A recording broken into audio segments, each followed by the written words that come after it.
I'm going to be talking about a lot of Tekken lore, but also I'm going to try to make this relatively quick. The tiers are separated like this: big respect, some respect, no respect, some disrespect, and big disrespect. It will become abundantly clear what I mean. I think most of the characters are going to have good lore. We're going to go alphabetically so that it's easy to skim through this video. With Akuma, they at least tried to incorporate him into the story, so I would say he gets some respect. He attacked Heihachi on behalf of Kazumi. You know, that's not nothing, so he gets some respect. Alyssa is just all over the place. They put Alyssa in everything, it seems like, don't they?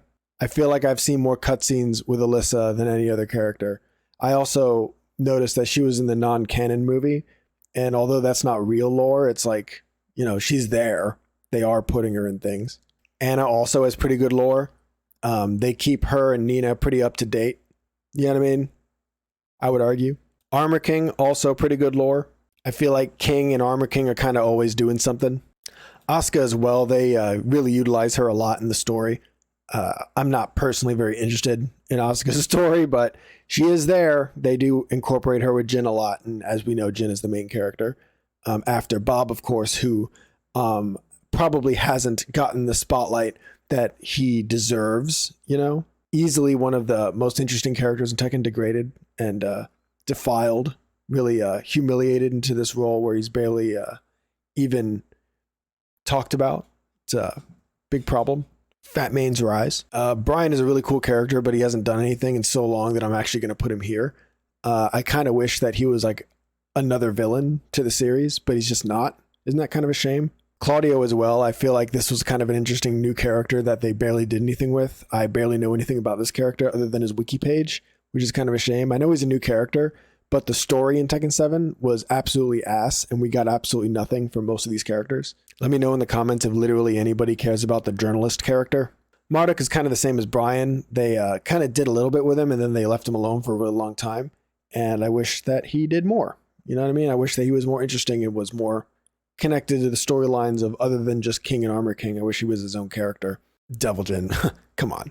He's pretty much the homosexual urges of Jin, so he's basically the main character. Kazumi, they did a good job incorporating her in. Yeah, I got nothing really else to say. They did a good job incorporating her in. Eddie, big disrespect, absolute disrespect. They did a good job with him in the beginning, and then he was really cool for a long time, and then what they did with him in Tekken 7 is maybe the worst thing out of all these characters. Him and another guy I'm going to get to later probably got it the worst. Eddie is an absolute badass. He broke out of a prison with his bare hands and feet using capoeira, and he beat everyone's ass on the way out. I'm going to say it again. Dancing. He danced on everybody in the prison and just left. And now he's second fiddle to Lucky Chloe. So yeah, get it together. Eliza, maybe I would like this character more if they did something with her. I personally find this character infuriating and annoying and kind of not Tekken. I hate to say it. I know a lot of people like this character. I know in my last video, they made a lot of comments. I saw a lot of sad Eliza mains, but I got news for you. Everybody has a character that they dislike. But I'm not putting her into big disrespect because I don't like her. I'm putting her there because maybe I would like her if she was more connected to the story and she had anything interesting going on. But to me, she's just an anime fighter. So I just don't like it. Fakumram has pretty much no lore has anything to do with Tekken, but he had a really fucking good trailer. So I'm going to put him right there. Fang's lore is okay. I think that what we know about Fang, I think, again, he could be more connected to more of these characters. Like how King, Armor King, and Marduk are kind of connected. And then Nina and Anna are connected. But Fang doesn't really have anyone, you know? Everybody needs somebody. That's just my opinion. Even Genryu has Julia and Michelle going on. Genryu has more going on in his lore than Fang. Isn't that crazy? At least when it comes to relationships within the roster. Geese, they just didn't try to incorporate him in. I feel like they just put him in, which is fine. But, you know, that's completely neutral. He's at 0. So there you go. Gigas, they did try. Gigas, they tried to incorporate him and Kat together, which is interesting. And yeah, I feel like just that, you know what I mean? Just that little bit of interaction between two characters to give them a little bit of background is enough. And before you say anything, no, what you got with Eddie and Lucky Chloe is not the same thing as what Gigas and Kat have. Gigas and Kat, as far as if I'm wrong, please shoot me down, but I'm pretty sure Gigas is Kat's father or something like that. So that's crazy. So that's nothing like Eddie and Lucky Chloe. Heihachi, duh. Why would I need to explain Heihachi? Hwoarang has been pretty prevalent. I think Hwoarang is the cool character that I don't mind seeing. Him and Jin have an interesting dynamic. You know what I mean? Like, I don't think anyone would argue that. My boy Jack has seen some disrespect. He has had some of the coolest cutscenes in all of Tekken, some of the coolest endings in all of Tekken. I understand Jack is not a person, and so character development can't really occur too much. But at the same time, I wish they did more with him. And he used to be a lot more interesting than he is now. Jin is the main character after Bob. Good lore. Josie got nothing, nada, zilch. She's fucked. She got absolutely nothing. She came in with nothing and she's leaving with nothing. They gave Josie nothing. What a shame. Julia has actually some pretty in-depth lore. It's not very interesting, but it is there. It exists, which is more than a lot could say. Again, Katarina got decent lore. Her and Gigas are right next to each other. Not bad. Kazumi, of course. We already talked about her. Kazuya, I guess he has some good lore. Just kidding. He's like the cool version of Jin. Great lore. King, of course, excellent lore. Such good lore that other people's lore gets sucked into his lore, and then his lore just becomes better. So that's pretty amazing. Kuma, you know, it's funny because Kuma actually has better lore than most of these guys because, you know, he's had relatives, he has a master, he has a lot of connection with other characters. Yeah, like, how's it feel, Eddie players, Josie players, that the animal has more lore than you? Kunimitsu, extremely annoying character with good lore. Lars, extremely stupid character with good lore. Lee, excellent character with excellent lore. Lei could be a lot more interesting, but we don't get a lot from Tekken regarding Lei, which is a shame because he's a cop. A lot of people forget. And it would be cool to see him do cop stuff. We got a few cool cop things in the beginning of the Tekken series in the early years. But after that, he's kind of just been like silly boy. So yeah, I'm going to say some disrespect because it started off really strong and then kind of fell off in my opinion. Leo,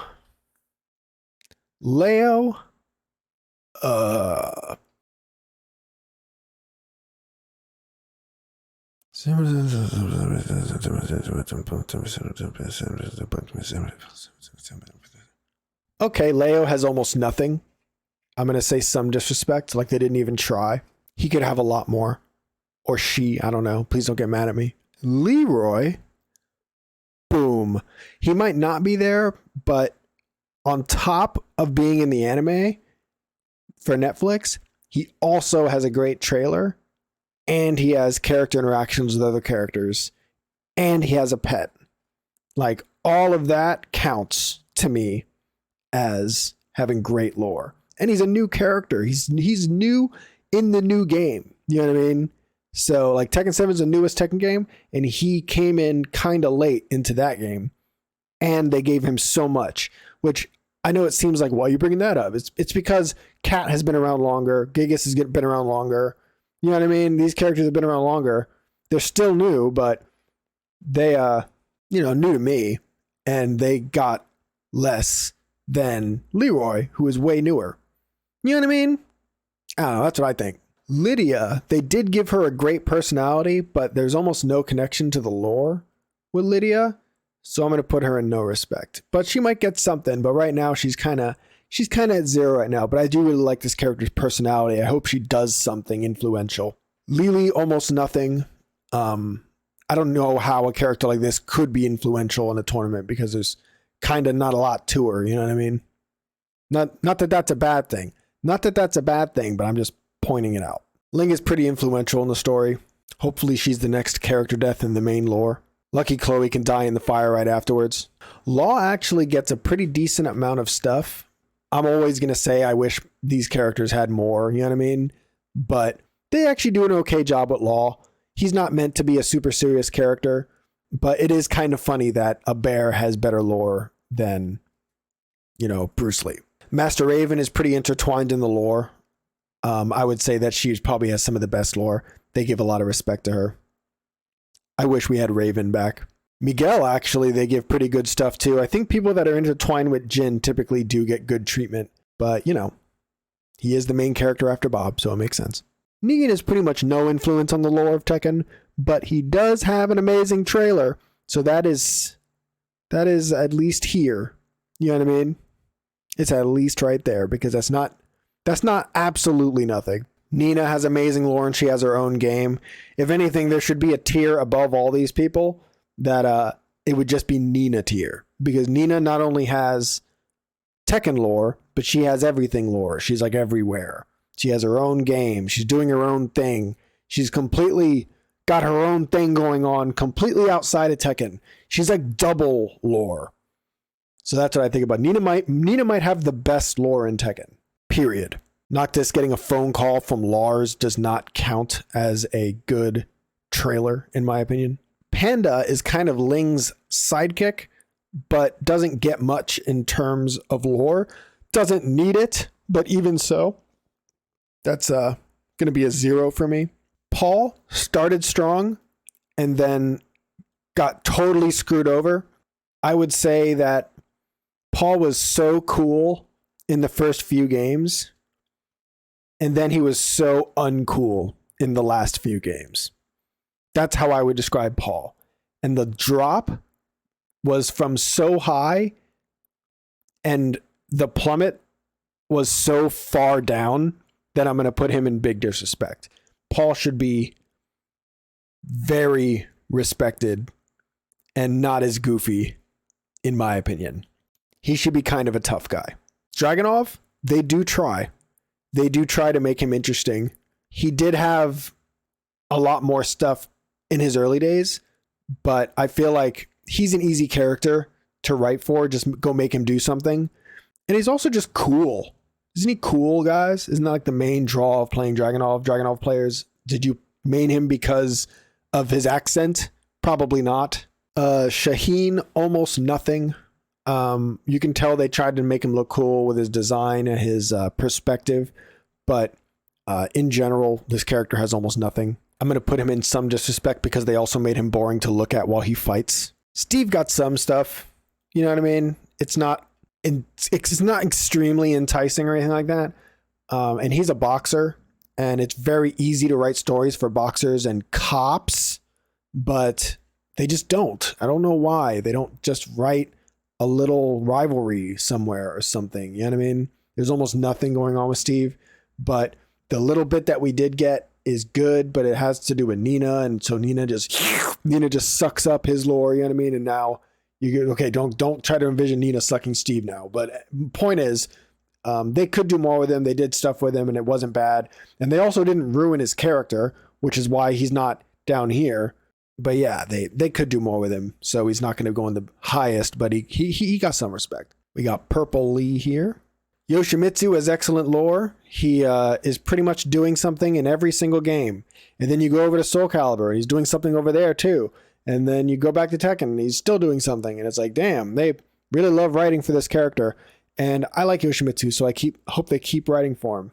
Zafina got some stuff. You know what I mean? Like, she got some stuff. She has the little demon living in her hand and all that crap. And she's always talking about the plot as if she's a huge part of it. And, ooh, the future and what it holds and the fate and all this stuff. And it's like, yeah, but why would you know anything about that? You knew about one thing a long time ago. And since then, you've almost done nothing. But because she's part of the main story, she has to go way up here.